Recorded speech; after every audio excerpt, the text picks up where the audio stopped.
I always joke that like if the artist self doesn't get her time in the midst of things, it's like she's back there with like a box of matches going, am I going to burn it down with this one? You know, like that's like the sabotage will show up. She's like, I'm showing you the box of matches. I'm just lighting them and throwing them in the trash right now. But, you know, something could happen. I mean, there's like a couch right here, you know. Seems pretty flammable. You know what I mean? That's pretty right on. That's a sweet visualization of the way in which the creative aspects of ourselves need to be working on some sort of project. Otherwise, they're going to work on you or creatively destroy things. Yeah, the chaos will come out. Right, yeah. And, you know, and so I know that now, and I can see the signs, and I just say, hey, honey, just put the matches down. We'll work this out, you know? Just, okay, I see you. People are fascinating. Especially up close. More especially when you get them talking about the things that they love. This is From the Hip, conversations in the service of passion, purpose, and play. I'm Adrianne Gunn. You ready to play? Today on From the Hip, I sit with Theresa Pridemore, who is, among other things, a graphic artist, a branding and marketing expert, writer, the creator of Portland Tarot Deck, and a very creative and huggable friend of mine. Okay. All right. So here's our buddy. Oh, Kitty did things. There's a kitty. Kitty doing things. Kitty says, hey guys. Hello. I'm here with my friend. I'm Adrianne Gunn, and this is my friend. Theresa Pridemore. Oh, I'm supposed to say something. Theresa Pridemore. Right, plus Bentley. Hi, Bentley. Okay now. So that seemed somewhat introductory. Yeah, sure. And we could do a more official one and then, you know. Yeah, or not. Perfectly not. It's good. So we're being brilliantly attacked by Kitty, and yet we're soldiering on. We're not soldiers. We're not soldiers. We're not. I mean, love soldiers maybe, but love soldiering on. Love warriors, but not soldiers. Maybe that's it. Ah, I like it. That works. I was told by my acupuncturist, we were like having a conversation, and it seems that I'm more of an open-hearted warrior type. Yeah, absolutely. I would classify you as a warrior. Yeah. Yeah. Actually, my high school mascot were the Warriors. Really? Yeah, it was transitioned from like Indians and probably something more offensive. Yeah. Well, hey, you know, that's good. They're ahead of the time if they transition. I mean, people are still figuring that crap out right now. Definitely. Yeah. Okay, anyways, continuing. Yeah, what is the thing? What are we talking about? Yes, interruptions are good. I think I need to get you a glass of water. Oh. Bentley, it's delicious. No, just leave it. I think it's funny. I don't need to even drink it. I'll be fine. Yeah, it's good. That looked like really sure? good. It looks like such good water. Water's so wet and watery. I guess there's one but the cat will then drink the other one because then the other one will look even more appetizing. Yeah, this is new. This was not a thing that Bentley was doing. I kind of love it. I think that the cat's enjoying the water so much that I would not dream of taking that opportunity away. And you can always just ask for some later if you want it. Okay, I'll do that be here. if I get thirsty. So how? Just have it at the ready, just in case, so you don't have to have the water filling in the background. I think it's great. I think this cat's way into me. You're just all about me, aren't you? You want to drink my water. You want to lick my arm. This is a very adorable cat. True. We were doing setup and wondering, should we hide him somewhere? Will he be a screaming cat or should we? Yeah, right. He's definitely been a feature. Yeah, I think so. Not a bug, feature. I don't know what'll happen when we're in the space without a cat. If people are going to be as into the if they're into the show at all. Yeah, it's just the cat that they're watching for. I'm sure. Yeah. Are we still on? Is it still happening? Okay, yeah. Good. Banter. Hi, look at us bantering. Oh my gosh. We're so good at bantering. Yeah, this part, that visual thing is only going to work out on the video. You're going to do a visual but if you do like an audio podcast, the whole patty cake won't come over. I know. Well, I'd have to describe it, kind of like, you know, like an NPR. I'd be like, right now what you can't see is that we are doing patty cakey things, like just kind of like almost touching each other, but not quite. We're building rapport. This is rapport building because, you know, clearly we don't have any rapport to begin with. How long have we known known each other? I don't know. Has it been 3 It feels years? like a lot 4 of years? things. Maybe 4 years? Yeah. I've had the wow, same I hair- haven't hair like colors. calculated. Huh? I've had the same hair colors. That's true. You've stayed more stable. I'm the nutty one. I'm the nutty professor. I had pink hair. Now I look normal. Yeah. So people who don't know me can just think I'm normal. I've heard of that. I've heard of that. Is that people Tricking thinking you're people normal? into normalcy. Actually, I'm I just don't- like you. I don't think anyone's fooled. I mean, really, I don't think anyone's fooled. Yeah. No, No. nobody. So, like many people, Yes, I'm indeed. pretty sure that you do a many thing. Yes, I do. You do a many thing. Many things. So my primary thing is my business, Sovereign Spirit. I co-create soul brands and online temples of attraction for spirit-led entrepreneurs. And what that means is I help. It's really challenging. I love it. I know. It's cat too making great. noises. Okay, so I help people create brands that are authentic, that they really identify with, that they can own and carry forth, and then I also help them create an online presence around that, and that might include online tools for their site. Just like helping them get their funnels in place and their offerings clearly stated. And I spent a lot of time working with people on giving themselves permission to be visible and to own their value. Pretty much, okay, service industry, essentially, Yeah. or most of the people that I know, we're sort of in a permission slip business. It's interesting, yeah. I mean, and of course, I can't give anyone permission. They have to give themselves permission. But just helping them, really recognize, it's so hard. We get into such a bubble. I know that you can relate, where we just can't see ourselves, and we don't always, you go, I don't really do anything that special. Right. And then, you have a coach or someone hold space for you and say, actually, I work with a lot of people. I can see how you are different from so many different people. I work with a lot of healers, empathic types, creative types.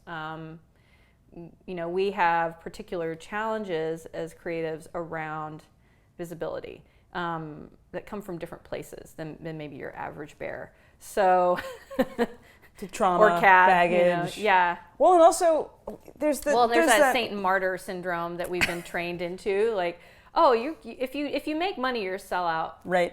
And I think healers have that problem as well.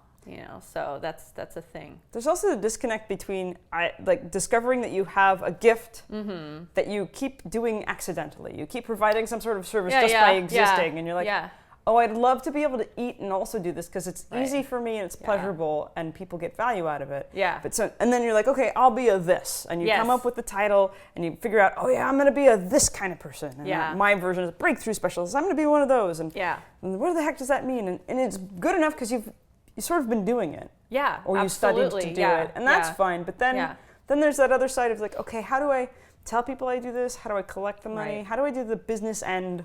Right. Of this calling. And how do I communicate it clearly, so that the people that I really want to work with will understand that it's for them and find it appealing, especially when we're inundated with stuff all the time. So you want to be giving out more signal than noise. Totally. Well, and I was just chatting with a friend of mine who, in a what was the context? I've got a fun group of people who are trained in hypnosis and NLP, and we help each other with stuff. And so one of the people in that group was getting really grumpified about his thoughts about who he had to be to actually be successful and bring in clients. Yeah. And there's this sense that you're not, I don't know, if you look around the world in probably all instances, you might pick up the story that you're not allowed to be who you are, and you're supposed to be a very specific type of person and want, this phone, this outfit, this car, this hot wife, and these orders, and that's the American dream or something. Yeah, and it translates to like people going, I have something that I feel called to do. I'm born to do it or something. It's just, it's natural to me. But now I have to go find some weird funnel and I have to say these 3 things like a robot. And then 10 ways to find the 3 things to say in your funnel. Yeah, right. And of course, that's always changing. People are really sensitive to marketing messages and being marketed to. So if that feels false or phony for you to be doing that, then it's going to come off false and phony. It's going to turn people off, Absolutely. And so everyone wants a formula because we don't always want to do the inner work it takes to get to that clear message. I mean, a clear message is important, but it's my personal philosophy that it has to come from inside of you over time. And we all want a quick fix.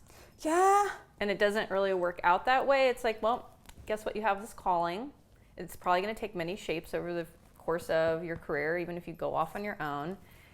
And it's going to evolve. It's going to evolve as you get to know your market better. You're going to figure out, well, I thought I really wanted to work with that person. I wanted, I want to work with the person with all the money. And you're like, oh, maybe I should have gotten a little clearer about the personality type of the person with all the money I wanted to work with, or, or making an assumption that you can't be profitable working with people that you just like working with. Totally. They may not have all the money, but they may be ready to invest in themselves at the level that you're offering, because they recognize the value and they're going to get those results. So, there's all kinds of stories that we tell ourselves. I had a friend that thought that when she was thinking about the clients she wanted to work with, and she was a dog trainer, she was thinking that she wanted to work with like difficult cases. Oh gosh, right? That's when you fun call for out, a minute. Yeah, for a hot minute, and it's then just you're like, oh. Everybody's getting bit and Oh yeah. bit in the ass, and then that's the scholarship client. Yeah, that's the client you take on every once in a while. You're like, okay, I got one of these a session because you want to do that good work. Yeah. And help people, but you can't have all bitey dogs like all the time. Right. I think I have an acupuncturist friend that's a similar thing. Everybody sends her the tough cases, and so if you get known for some particular thing, hopefully it's enjoyable. Yeah, yeah. Well, there's another. This is kind of touching on another part of it. A lot of us creative healer types are helper types, and we get that helper high, and we can go a little overboard with that.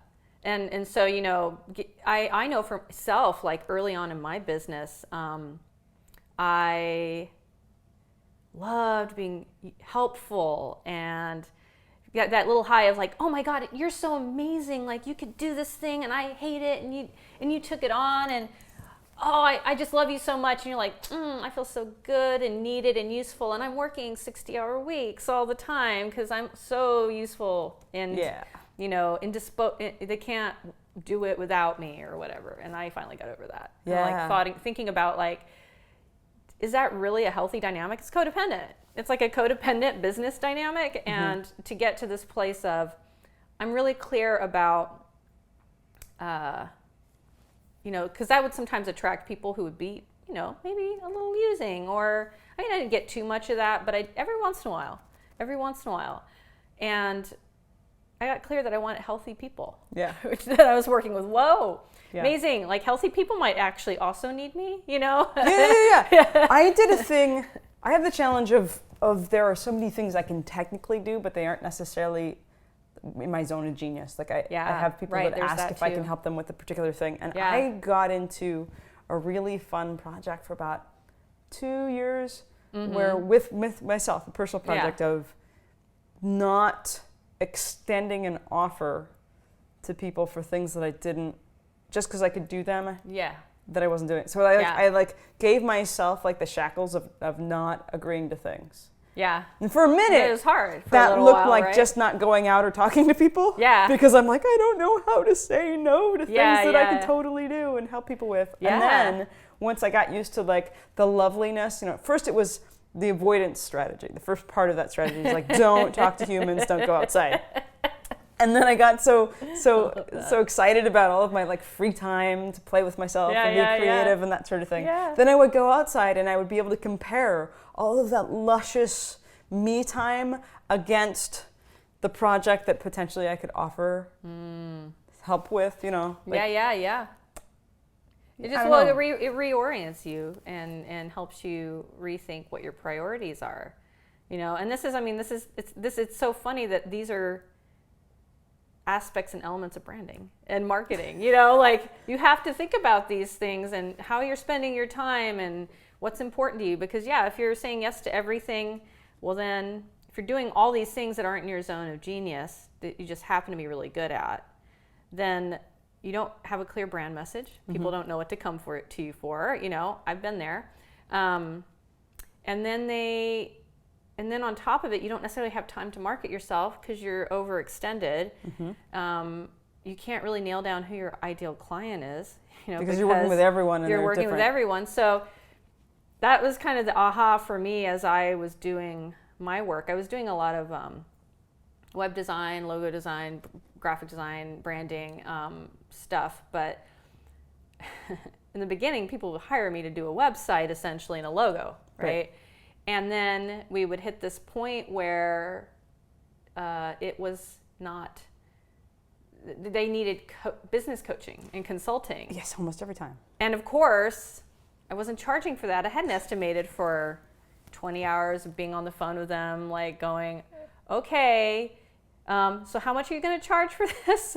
How much is this program? Oh, you haven't figured that out yet. Oh, you're really scared now. Okay, well, let's work through those emotions here. Let me, let's talk about this. What are you nervous about? Oh, you don't want to be on Facebook? You're nervous about, advertising this website on Facebook? Facebook? Okay. My sense of that process, it's so interesting. I kind of cry for people who have what seems like easy and tangible. You want a logo, you want a website. Yeah. Boom. People come in for that, but then you find out in that conversation that they actually need business coaching and strategy coaching around who they are in their marketing and what they want. Yeah. And then once you actually identify what the heck they want, then you have to send them to someone like me who can help them deal with their mother issues and all the baggage that comes up for actually, once they've identified who they are, believing they can actually do the thing. Yep. So you almost like... There's a whole other step to it. Yeah. 3 components. You need somebody to deal with like internal mental blocks and stuff like that, and emotional blocks. And then you get clarity around the actual brand. And then you can ask a graphic designer to do the thing once you've clearly identified who you are and who you serve and... You believe that it's possible and you're not scared of it anymore. Because fear is a huge thing that shows up for people. Like, Right. Well, that's the theory, but then, of course, you might have done a lot of inner work and then you get into it and you find new levels, new layers. True. That's true. That would be ideal. Well, the thing is, I have now, after time, gotten really clear on my ideal client, and it's people that work on themselves, that are showing up every day, asking themselves hard questions. They have a language around like having upper limits or having sabotage. They are seeing people to support them in various capacities to stay honest and present with themselves.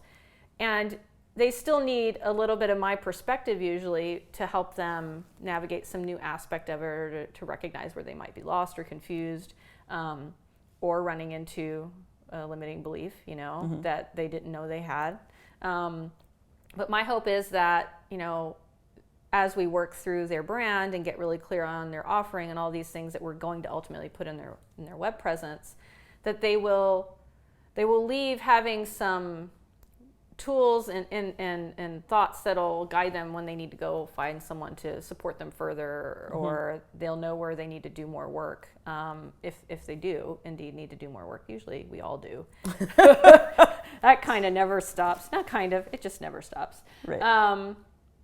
So yeah, it's really interesting now, because I would get frustrated, and I think I noticed this in kind of designers and web designers and people like that who just want to make a thing. I just want to make the thing. Can I just make the thing? Can I please make the thing?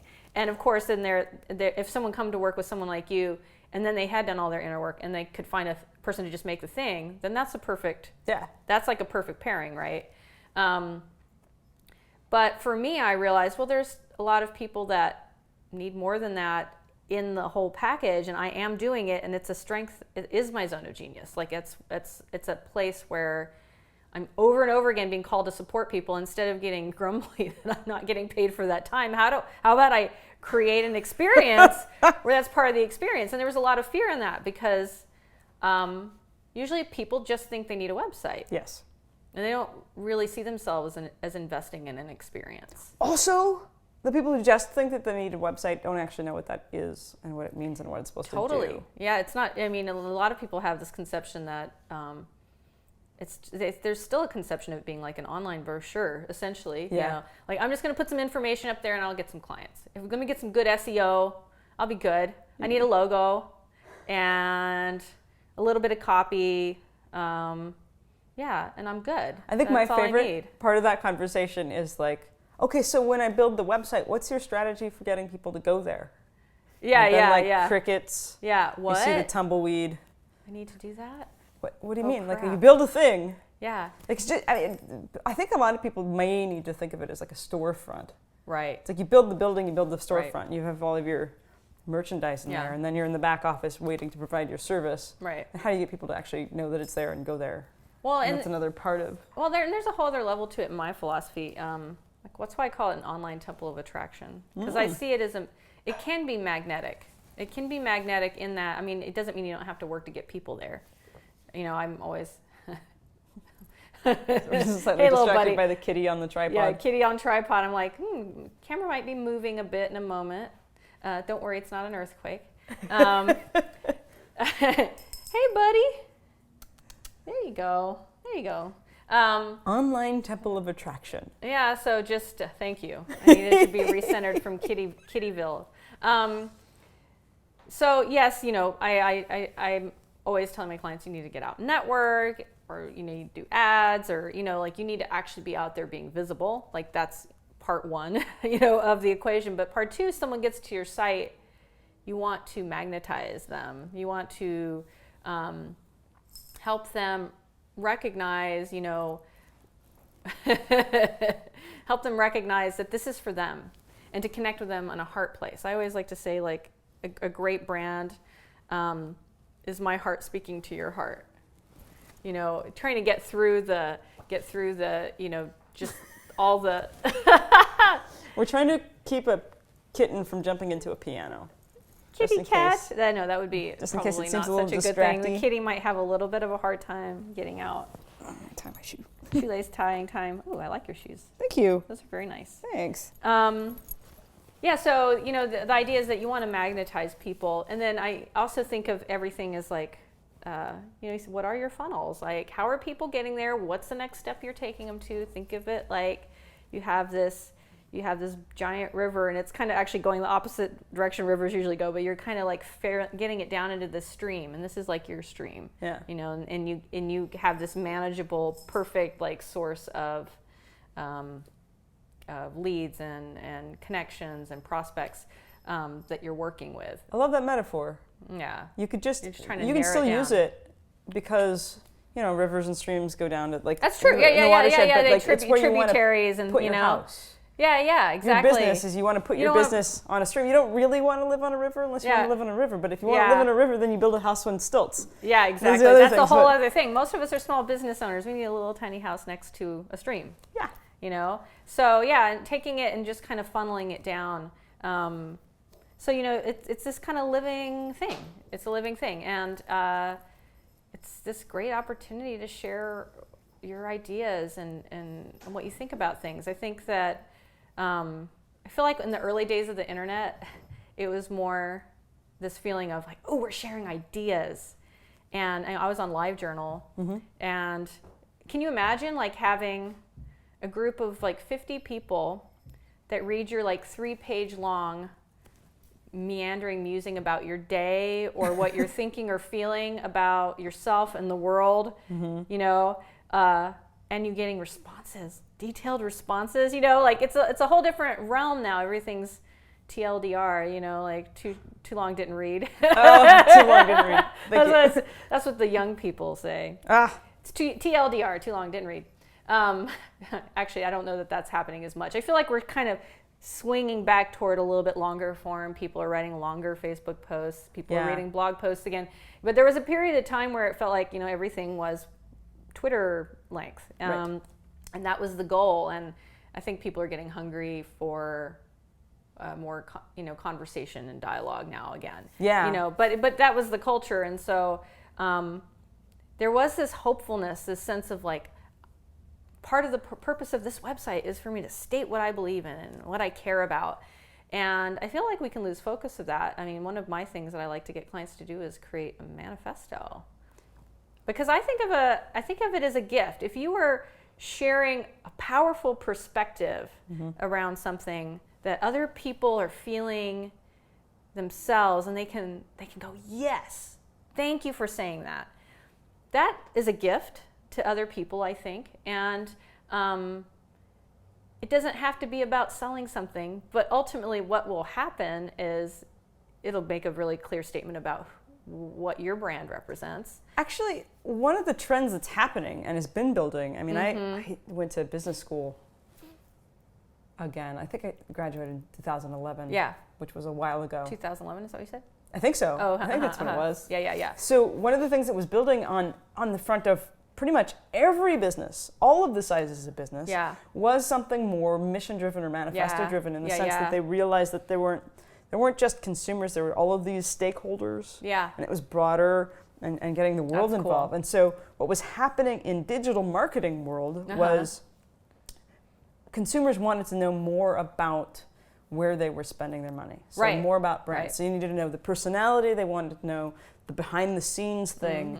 I mean, I know you want to know what you're buying. You want to know that person or that business's values align with yours. Yeah. I was talking to some musician friends of mine about the different, this was hilarious. So they're more likely to be able to sell a t-shirt than to sell their own album. So they play music, they write music, they create music, they go out and they tour, and they do okay at that, but it's easier for people to, two things, buy you a drink when you're on tour, or buy your t-shirt than to buy your album. Interesting. It's very strange, and it's hard for people to think about. But what people want to engage with is they want to be part of your mission. Yeah. Even if they whether they like your music or not.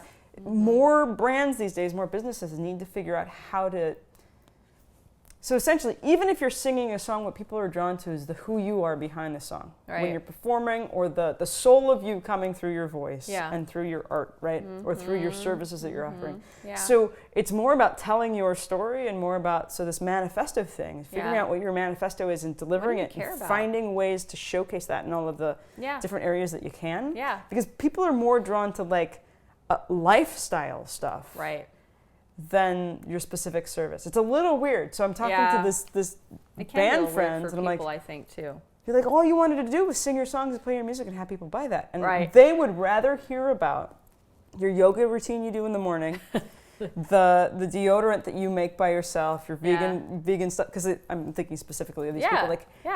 And literally, this band did their manifesto. They wrote up a manifesto for their life, and they sold a bunch of those. They sold more of those at the time than they were selling their own dang album. Oh, that's so interesting. Well, part of it, you can get music online digitally. You're like, well, I don't really want to buy a CD, but I'll go get it online or stream it online. I mean, that could be a factor. But I think it is really interesting.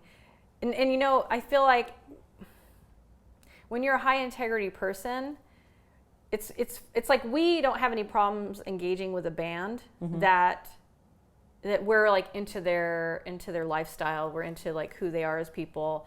That seems natural to us, but when we go to do that ourselves, it can feel like bullshit. We're like, I'm just doing this bullshit thing. I have to, share my lifestyle. And I was advertising a class on branding. It was your evolutionary revolutionary brand, and there's always that one or two snarky comments on a Facebook ad. One person said, "I am a brand," and I knew they were being a jerk, and I laughed because that isn't really what I'm saying when I say your brand isn't you. It really isn't. However, to brand effectively, you have to get really clear on who you are, what you're about. You have to be vulnerable and be willing to show something, and you have to find your reason why you're showing that. That feels in alignment for you. I think about, talking about bands, Amanda Palmer is someone who I really adore, and I follow her, and she's kind of got it dialed in. I mean, her whole career, the way that she got where she is because she was very vulnerable. She wrote the long blog post. She still does now on Patreon. If you're a Patreon supporter, you can get her inner workings again. Right. But she also does shares a lot of slice of life stuff in her world. And then she's married to Neil Gaiman. She has a baby, so it's like we get to see all these other. We get to be like, ooh, I get to spy on Neil Gaiman too. That's awesome. No, I'm just kidding. But but still, there is that sense of she's living this cool life. She's living the dream, and she shares that, and that is aspirational. And she did her TED Talk, and she wrote the book Art of Asking, and people know her for her book, not her music. Right. And her TED Talk, not her music. Right. And she went through a period of time, she's like, gosh, you know, I'm a musician, go like listen to my albums, please. Like I'm happy that I wrote this book, but I'm done with that. Like that happened. Can I move on, please, and actually be a musician again? And that interesting frustration of it. I mean, of course, that's a creative thing too. Like we're done with things, and then right when everyone else is getting interested in it, we're like, oh, do I have to talk about that? I'm done with that. I'm doing another thing. I know, that's so an arc of a project. Yeah, like, by the time that you've there's so many stories in there. Like, yeah, I know. I'm like I can't unpack everything. Like as the metaphor of a band, you go into the studio, record your album, you Yeah. save up a bunch of money, you write some songs, you go in the studio, record your album, and by the time you're done recording, now you know how you actually want to play that album. And you actually can. You actually have the skills in your hands and your voice and all of that to actually do it. So it's almost as if you should, like, it used to be the case that people would go and they would do a demo in a studio and they would record their songs to figure out how the heck they should really play them and then go to a recording studio. Oh, okay. But these days you just scrap up enough money and time, you record your album, and then at the end you're like, oh my God, I wish we would have done this, but we're moving forward. So you're sort of over the album a little bit, but now you have to figure out how to promote the thing. Right. When you want to move to the next thing. Yeah. So everybody's always a step behind. That's kind of funny. that happens for business owners too. You know, we have a bad habit of reinventing the wheel and doing something. We're like, oh, I got to do something new, and we didn't give that other thing like long enough to gel and take root, and for people to know that was a thing. And gosh, you know, maybe that simple thing that you're now bored with is exactly what people need.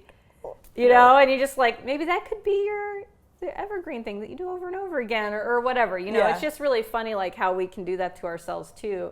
You know, when we're creative people, we just want to go to the next horizon, and that's part of the maturing as a business owner, is learning how to kind of just hold on to that other thing for a little longer, and just go, okay, can I just squeeze every drop out of this thing? Because then you get tired when you're constantly like always innovating is good. Yes. But if you're not making sufficient use of your innovations, like if you made the thing and then you like did a class and no one came, you know, or like you had 5 people come and then you're like, well, that's a failure. It's like, well, no, maybe it takes a year to build up some buzz around whatever it was you were doing. You needed to give it time, you know. So I mean, you don't want to hold on to something that's not working, but at the same time, you need to give things time to percolate and for people to know about it. And that's another thing people do in branding too often.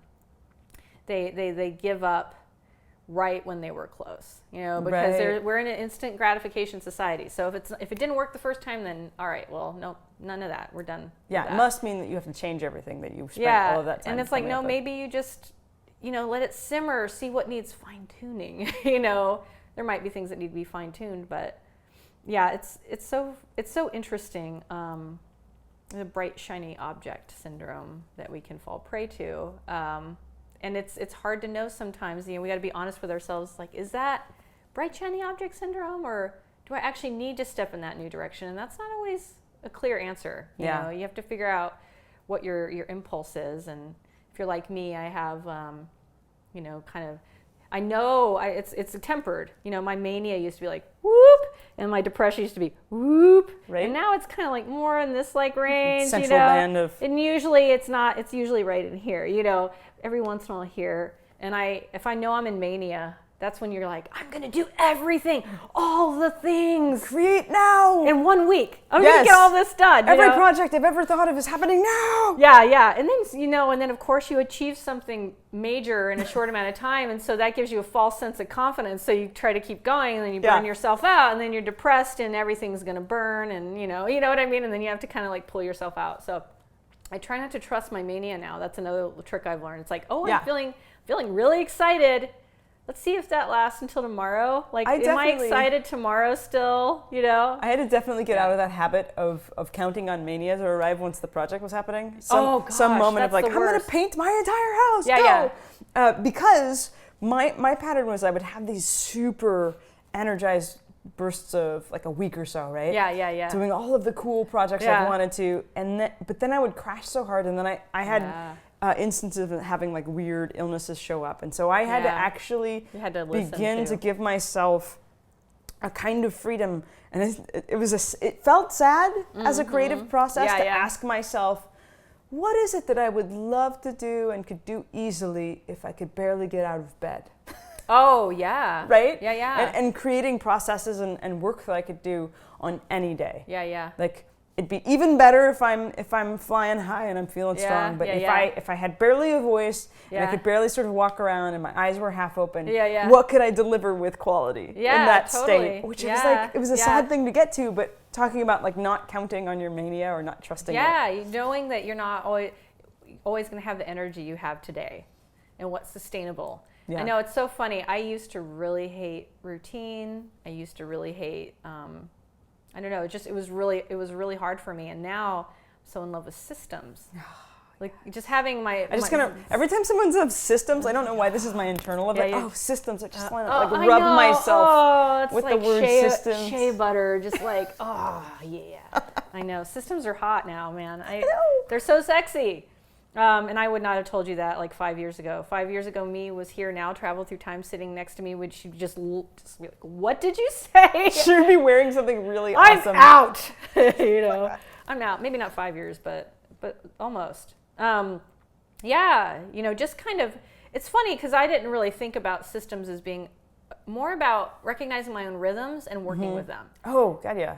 It's not so much about creating this, hard-edged routine that you always do. It's just kind of like, what can you get on autopilot and what order do you do things in, just even like keeping a calendar and being just regimented about that instead of going, oh, I'll put that in there in a minute or in an hour or whatever, just going, well, and plus technology helps. I mean, I think that if I didn't have the technology that we have now, I would be a lot more scattered. Technology has been a huge support for me and my brain.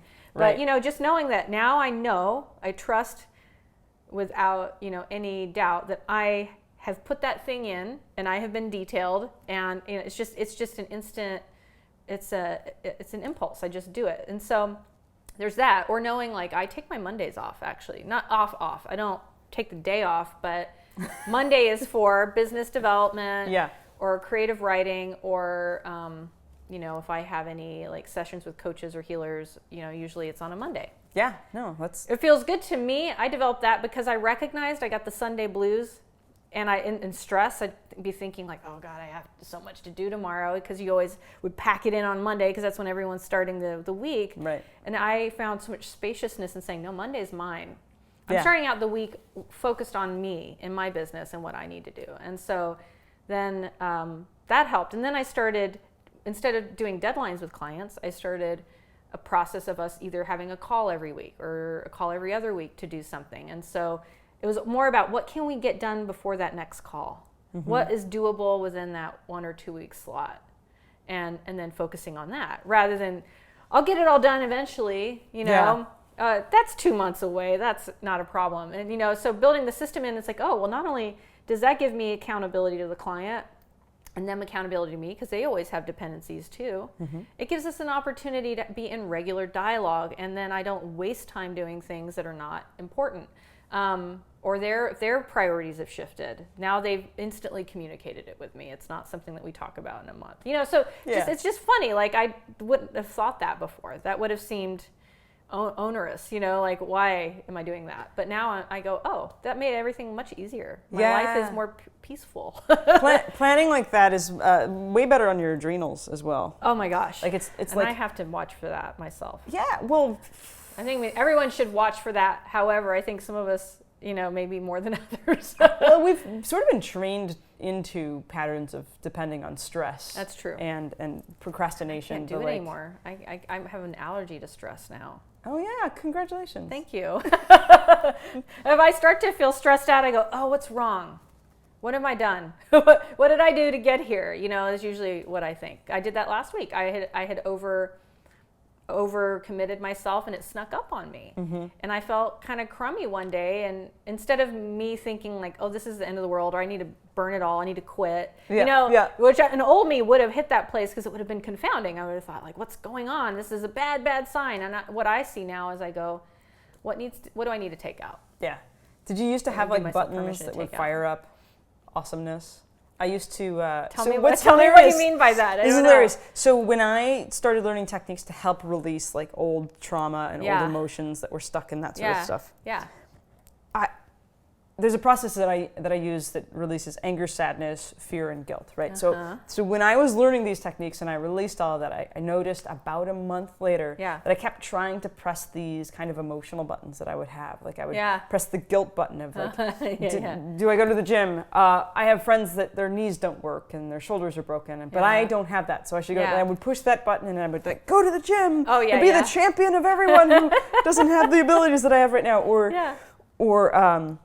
I used to use frustration and anger to kick in a kind of motivation, and I kept like as you get more clarity and shift in your life and your priorities shift, and you try to push those old like they don't work like as well. negative emotion buttons. There's like no fuel there. I know exactly what you mean. Yeah. In the same way that what I could used to like just plan a whole bunch of things, and mania would show up and like, I can do it. Yeah. I will paint the entire house. Yeah. And also be in a play. And also go to school. And also That's so familiar. Yeah. And when you were talking about your allergy to stress, there was one day some 7 years ago where like something in my brain, it almost felt like literally snapped. So I did that like fuel procrastination last minute, and I'm trying to like write a paper, and instead of like getting a quick inspiration, I just started like having a panic attack instead. Oh no. And then I'm like, well, I guess now I have the decision of like, am I going to sleep and not turn something in, or I'm going to stay here and freak the hell out and shake and also not turn something in. I was like, well, I guess sleep.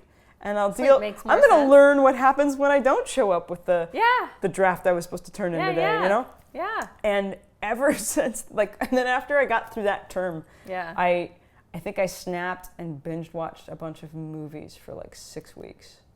Just to kind of catch up. All I could do was just sit in a chair. You had to and recoup. Eat. That's awesome. Watch TV and then I haven't had those like. Those buttons. So I broke it in half accidentally, and now I don't. Sometimes you have to Netflix it out. It's kind of just a thing that you got to do. It is. I think we don't honor those impulses enough, and of course, that's where we get to the breaking point, right? Like maybe the impulse would have been to Netflix it out for a weekend and just binge for a weekend, but then you ignore that impulse to retreat and to go into hermit mode, and then catches up with you, and it needs to be 6 days, you know, and you need to eat all the horrible things, you know, and have it all delivered because you're not going to leave. You're going to be in your scrubs, you know, just like sloppy, messy. Did I wash my hair? When was the last time? It was like three days ago. No, I don't know. You know what I mean? Yeah. It just that feeling of you have to catch up. Body goes, you know, we think of that as like, oh God, I'm such a loser. I'm so lazy. It's like, no, actually. Your body needs to catch up. You put it under too much stress now. Sorry. Well, and there's a lot of that pressure. So do you ever feel with yourself or with clients you're working with, do you ever feel like you're trying to combat these made up rules and this race that we're all like running against imaginary people? Yes. Who don't even exist. Not right. Not so really. The people that we even think are real people that we're witnessing and watching are not even. Yeah, it's true. It's not about them not being real. They are real. However, we have a projection about who they are that we are talking to in our own head. You know, like she's got it all together. I'm like, you have no idea. You do not know that person has it all together. You know? I'm sitting here with my pretzels and Nutella, and I'm watching this 5th episode when I should be doing other things because I'm competing with this imaginary version of a friend. And you don't even know they had their Nutella and pretzels last week. You know, for me, like I'm always trying to. You know, I think that it's important to like have a professional image and to tap into that, and you know, just bring your professionalism. That's going to look different every day, though, and for where you're at or how you feel. But at the same time, to be authentic. And I, you know, straddle that line. Like I'm not going to immediately in my website, like the first thing, show people all the nuances of me, because I'm going to give them broad strokes that are important for them to recognize this work is for them. And but also that they can deal with me. You know, like my intro video has a couple of curse words in it, like just on paper, you know, basically. I'm like, I'm going to just slip that in. I have one client who had I was capturing her for this video, and on her journal it says epic shit. Yeah. You know? And so I made sure that we got that in there. But she's like this sweet, you know, peaceful person, and you can totally catch her energy. Kind of my point is like we're complex. We can be the epic shit person and also the peaceful person who goes by the lake and sits with her dog. You know, like it can be all of those things. And so while I think of it as curating. You know, I might curate what I present in certain contexts. It doesn't mean I'm not being honest or authentic or who I am. Sure. You know, so, but for me, I give myself permission to show up how I need to show up. Some days that's me all decked out with my, you know, fanciest makeup and my fancy outfit. And some days it's, you know, me with my sweats, and that seems right for the context or appropriate. And I feel like we don't give ourselves enough permission to be multifaceted humans. In that context, we think of marketing and branding as this like really polished, put on thing, and it can be. You know, I mean, a lot of us are looking up to Marie Forleo, you know, for instance, and she seems to have it all together. But her first few videos weren't like that, and I guarantee you she's doing it the way she's doing it now because she likes it. Yeah, well, and also she has a team. She has a team, that's huge, you know, but I mean, you know, she's like, well, what do I creatively, I can just picture like if it were me, like what would I creatively like to experience in this, like for her Q&A Tuesdays, for instance, you know, that she does her videos. She always has a sexy new outfit, and it's always kind of daring and creative and artsy.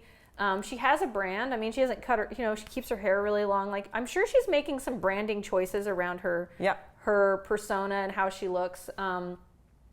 And that can feel constraining for us at certain stages of business, you know, to be like, do I have to do that? Do I have to, you know, always show up that way? And I'm like, I don't have geodesic domes to put in the back of my my scene. Oh no. Yeah, right. You know, and it's like, well, no, that's not really. That may be important to you at some point. Give yourself permission to expand where you need to go. Maybe that's not important for your brand. Maybe you don't need to do that. But we put a lot of pressure on ourselves to be super polished. Yeah.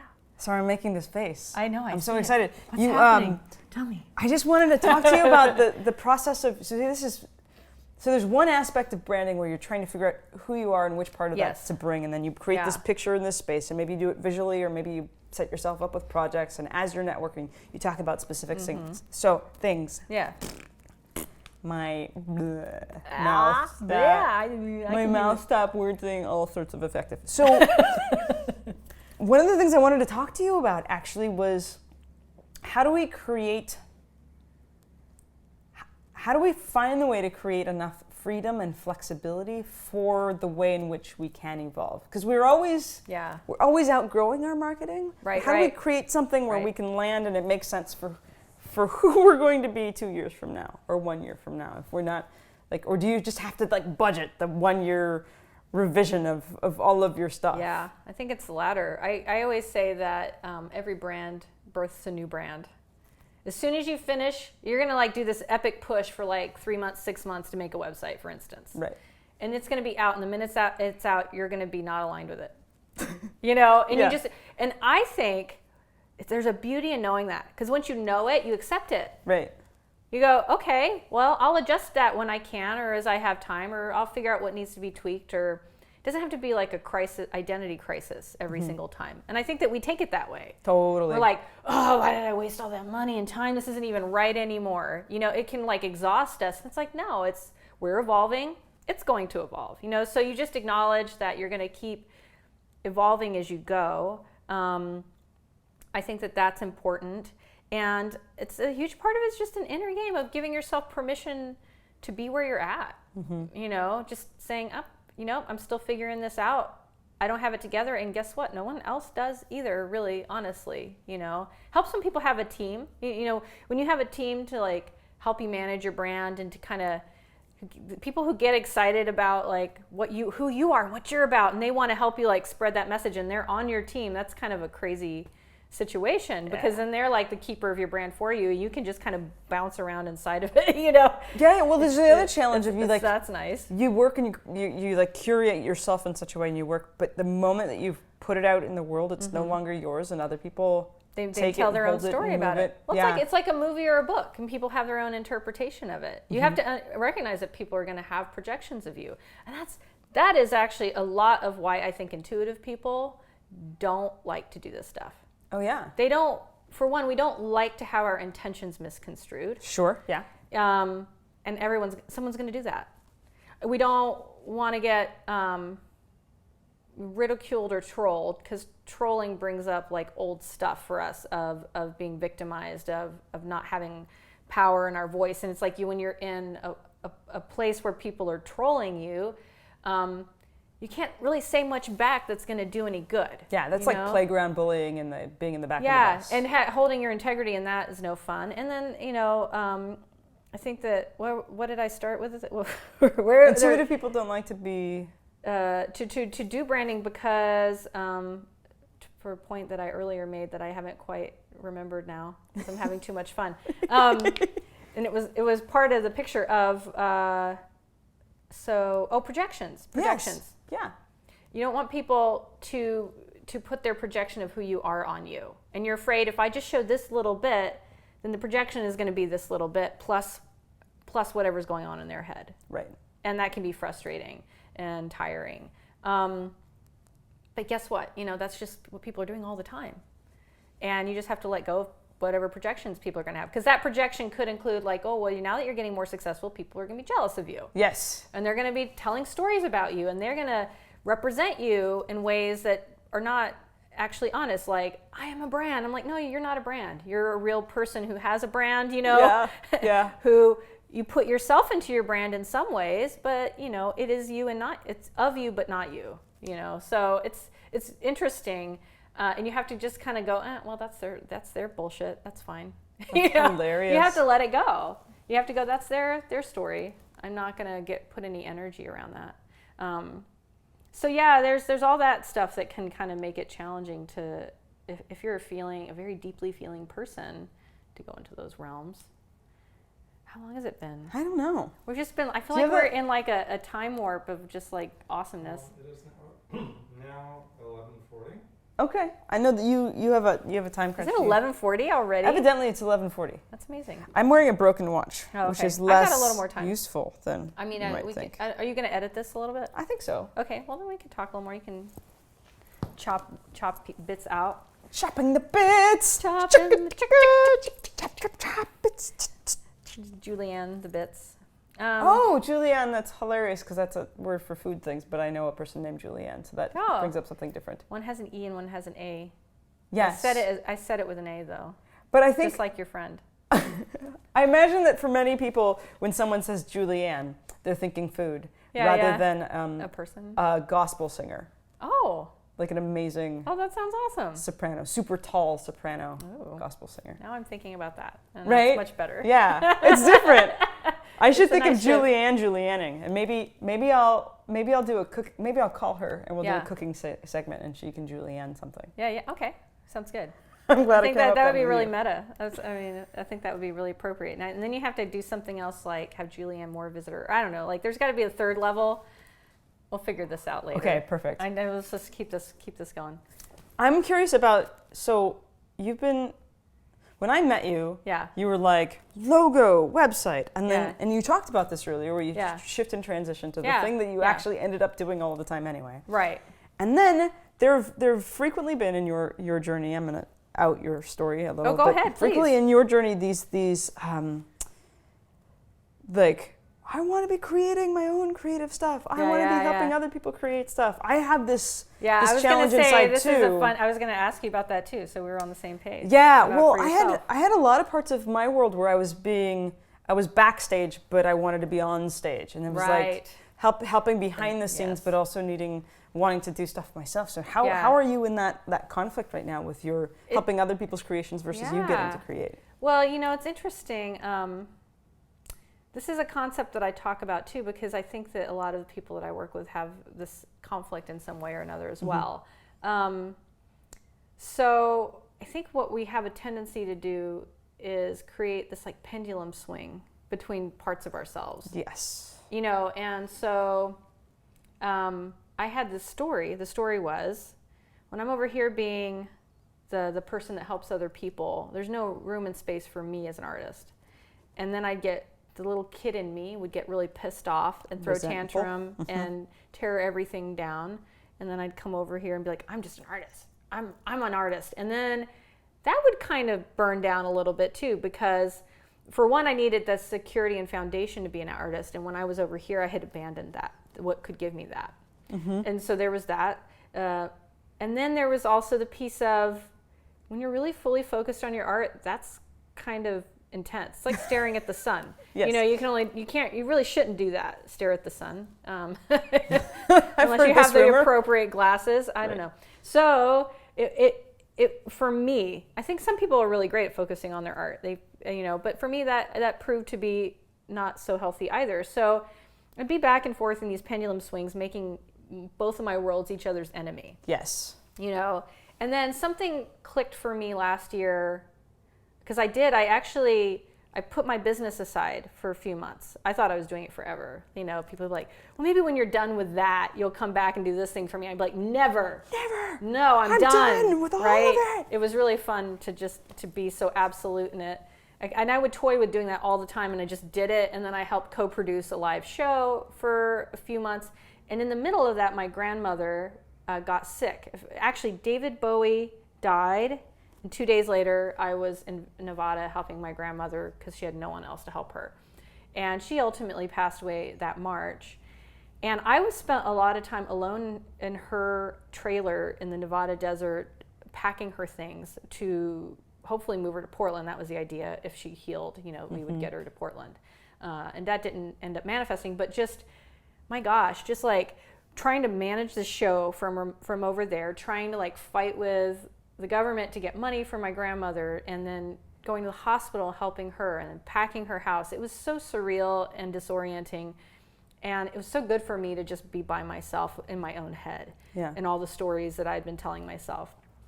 And when I got back, that's when I relaunched my business under a new name, and I cut my hair. Yeah. And I stopped dyeing my hair pink because I'm like, I need things to be simple. I need some simple in my life right now.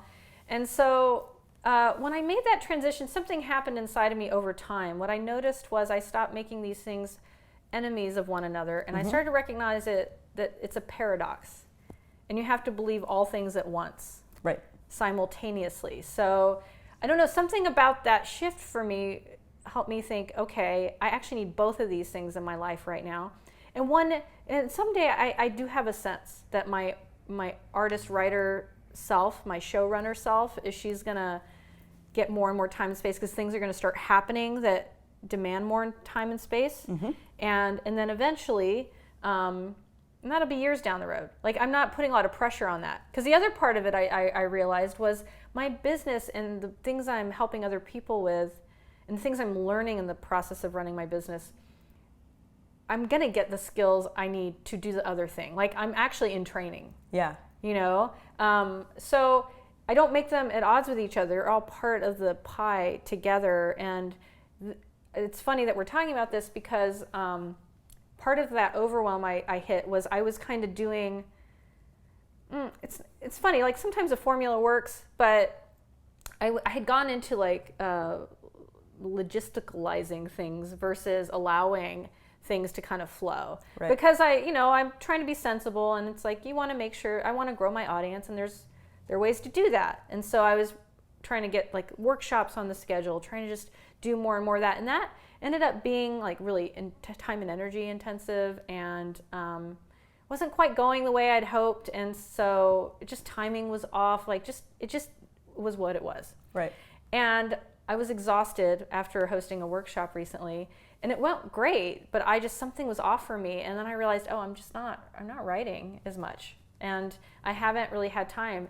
And I always joke that like, if the artist self doesn't get her time in the midst of things, it's like she's back there with like a box of matches going, am I going to burn it down with this one? Like that's like the sabotage will show up. She's like, I'm showing you the box of matches. I'm just lighting them and throwing them in the trash right now. But something could happen. I mean, there's like a couch right here, seems pretty flammable. That's pretty right on. That's a sweet visualization of the way in which the creative aspects of ourselves need to be working on some sort of project. Otherwise, they're going to work on you or creatively destroy things. Yeah, the chaos will come out. Right. Yeah, and I know that now, and I can see the signs, and I just say, hey honey, just put the matches down, we'll work this out, just okay, I see you. So my recent thing that I came to was that I needed to back off for a while.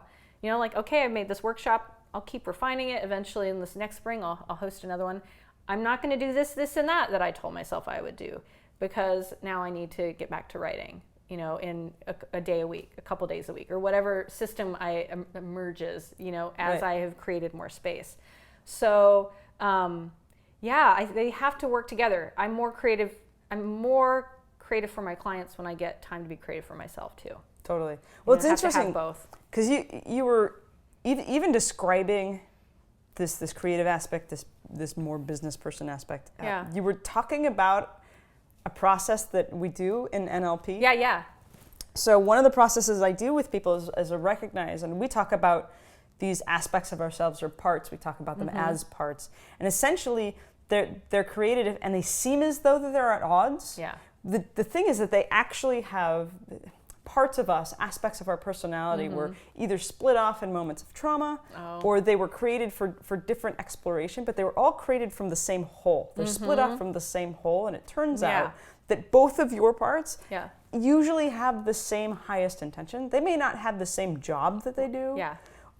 And they definitely don't have the same strategies. Like Right. your business person isn't there with the matches, right? Yeah, exactly. In the corner trying to I'm gonna burn this down. Yeah. They seem to be at odds, but Right. if you go globally, they're from the same place, which is you. Yeah. And they have different ways of expressing the core of who you are. Right. But they both tend to have all of ourselves that seem to be at odds have the same highest intention. That's a great perspective. And I was thinking about when you were saying it earlier, the creative aspect of you. One of the fun things is like you were saying that the creative aspect needs the security from the other. That the playful parts of us need us to take care of stuff so they can just sit at the kitchen table and color. Yeah, exactly. And there's a good totally reason see for it that way. And it's hard for the artist and creative parts of us to do creativity if they're thinking about how to like the artist doesn't need to know how to feed us or pay for our bills. Right.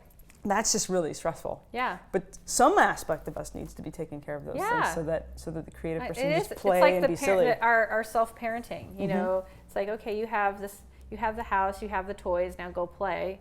And when I was younger, I would think of my artist self would be like, I want to be free. The man is keeping me down, And then I'm like, oh, system, structure, money is so good, I'm like, how much more energy do I have to create when money is in the bank? Oh my gosh. And I have cash flow. Holy gosh.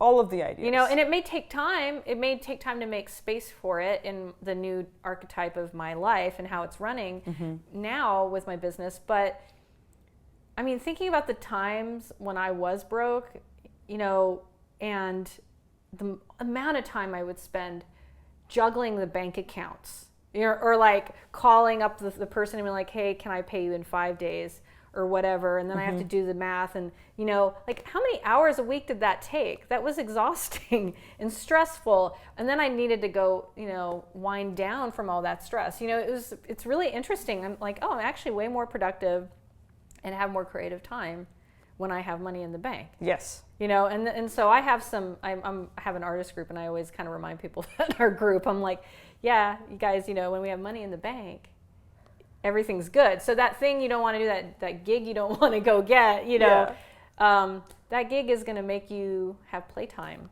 Totally. So, just think of it that way. It's like, that's the benefit. The benefit is you're going to feel more creative when you have less to worry about.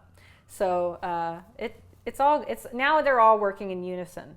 They're all talking to each other, those parts of me, as opposed to being at odds with each other. And well, and it's actually, I would love. Can we drop a photo of? Because you and I did an interview where you were wearing your pink stuff. What's interesting with my big heart shirt. Yeah. What's interesting, so if I describe the concept of this this technique that people do, and you can write this down.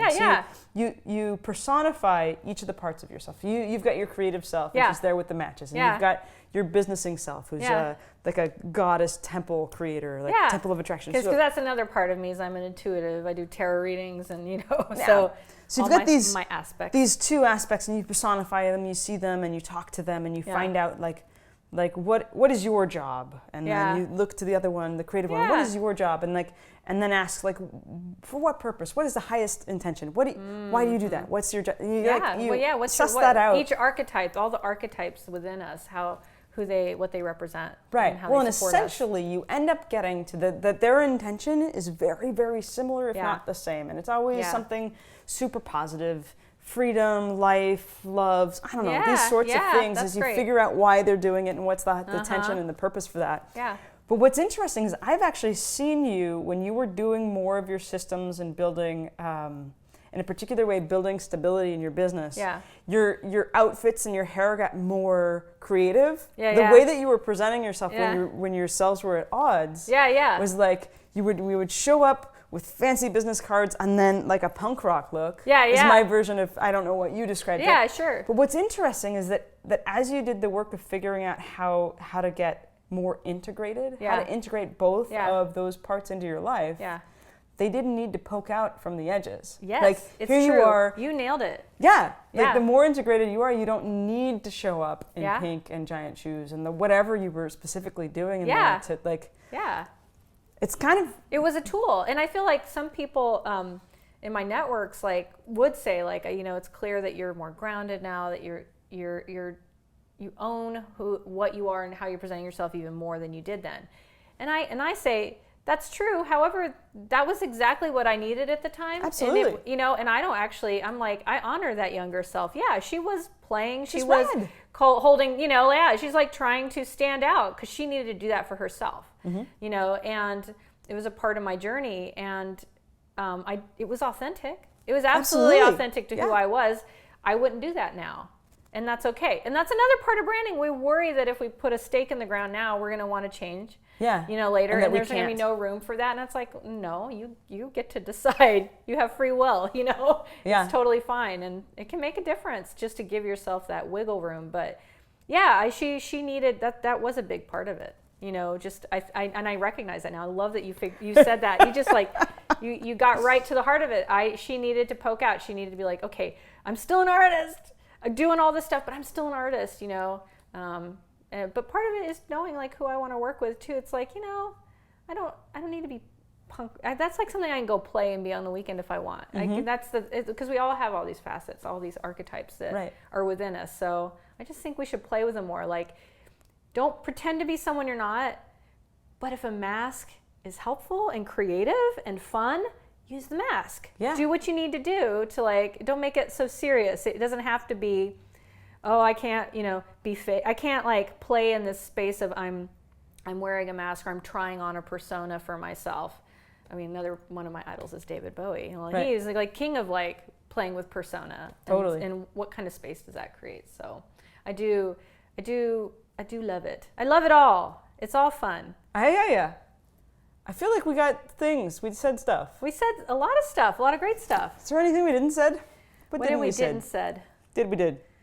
We should do a re-intro. We could do a second intro, as if we're doing our first. You ready? Yeah. Hi, I'm Adrianne Gunn. And I'm Theresa Pridemore. We're here talking about things and stuff, or stuff and things. Yeah.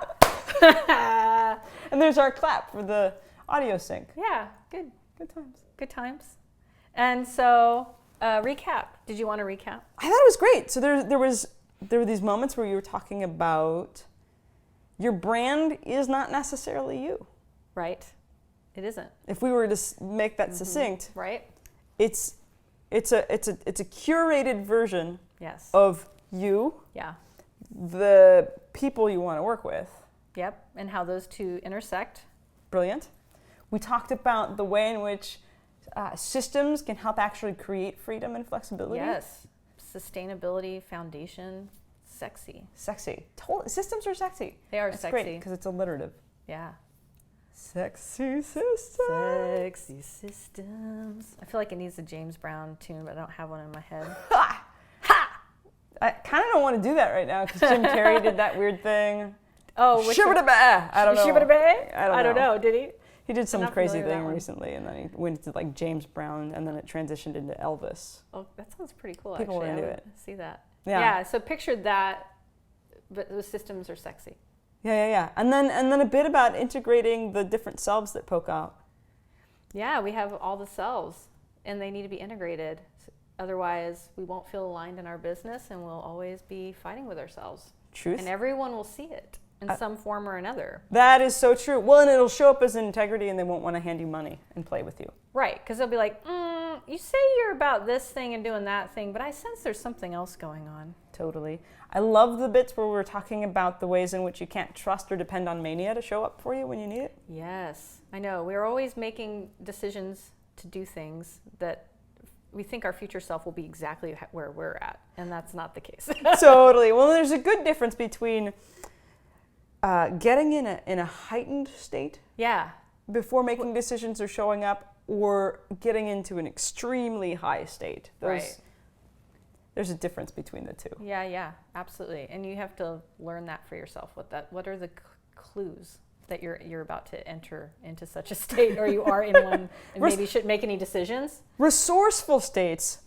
Resourceful states is somewhere in the middle, where you have agency and energy. Yes. But there's like mania seems as though it's a resourceful state, but it's not necessarily discerning. No, discernment. It doesn't have discernment. Very true. Right. That's kind of like the conference state. You go to a conference and you end up in mania. Yes. And then you get back and suddenly you're not manic. You're kind of exhausted and need to sleep. And all those things you said you thought you were going to do, they go out the window. That's fair. So building in strategies for when you are in a manic state. Yeah. I love it. Or try not to get in one in the first place if possible. Fair. If possible. We have, we're all multi-layered I creatures. think that's what sex and exercise are for. That giving you definitely helps. And chocolate. Chocolate and giving you an experience of a safe space to be in an extremely heightened. Yeah, absolutely. Spiritual No, states. that makes sense. It makes sense to me. I mean, you don't want to never have those feelings because those are fun too. Yes. It's fun to be manic. And then, what else did we talk about? Is that it? We did that, yeah. That sounds about like it. Groovy. Okay. Our cameraman is making clappy sounds at us. It's like, it's time. It's time. We did the thing. Thank you. Congratulations. Thank Super you. handshake. Very good. We did a good job. That was a good interview. Well, that's how that went. Thanks for joining us on this episode. Thanks for watching, listening, reading, imbibing, however you took this in. Thanks for being here. And if you really enjoyed it, I'd love it if you would do all of the things. Like, share, ring a bell, bang a gong, tell a friend, and come back next time. I hope you had as much fun as I had.